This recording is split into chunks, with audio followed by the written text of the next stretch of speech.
So நாலேஜை video game மாதிரி busy ஆக்கி விட்டா சுரப்பி வேலையை பார்க்காது. உனக்கு கல்யாணமே பண்ண முடியாதாலும் நீ பிஸி ஆகிட்டீங்கன்னா உனக்கு தாய்ப்பால் சுரக்காது.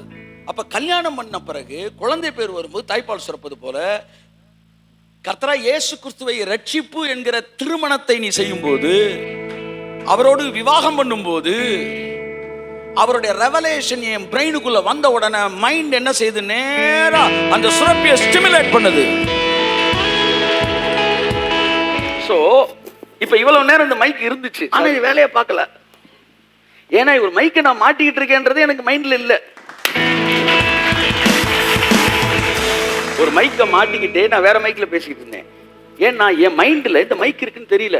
இப்படிதான் ஜீவ சுரப்பின்னு ஒன்று இருக்கிறதே தெரியாம நீ வேற வேற வேலையை பார்த்துக்கிட்டு இருக்க, ஹாஸ்பிட்டல் அது இது நிறைய வேலையை பார்த்துக்கிட்டு இருக்கிறோம். கடைசி வரைக்கும் இந்த மைக்கை மறந்துட்டேன்னா கடைசி வரைக்கும் இதை யூஸ் பண்ணாமலே போயிருப்பேன். நிறைய பேர் அப்படி போயிடுறாங்க. ஆனா நீ இடையில ஞாபகப்படுத்திட்டாரு கர்த்தர் உனக்கு ரெவலேஷன்ல.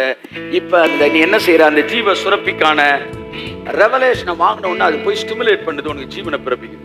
ஜீவனை அந்த சுரப்பியை ஸ்டிமுலேட் பண்ண உடனே அந்த சுரப்பி என்ன செய்யுது, இருதயத்தின் நிறைவினால் வாய் பேசுது.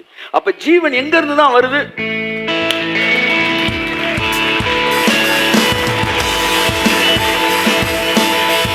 துக்கம் வந்துருச்சுன்னு வச்சுக்காம ஜீவன் ஆஃப் ஆயிரும். இப்ப ஒரு பழமொழி சொல்றேன், கரெக்டா இருக்கும். துக்கம் மண்டை அடைக்காது, தொண்டை அடைக்கும். அவன் ஜீவன் இருக்குன்னு நம்பி பேசல, அவனுக்கு தொண்டை அடைக்குது. ஏன்னு தெரியல. ஏன்டா தொண்டையில தாண்டா ஜீவன் இருக்கு.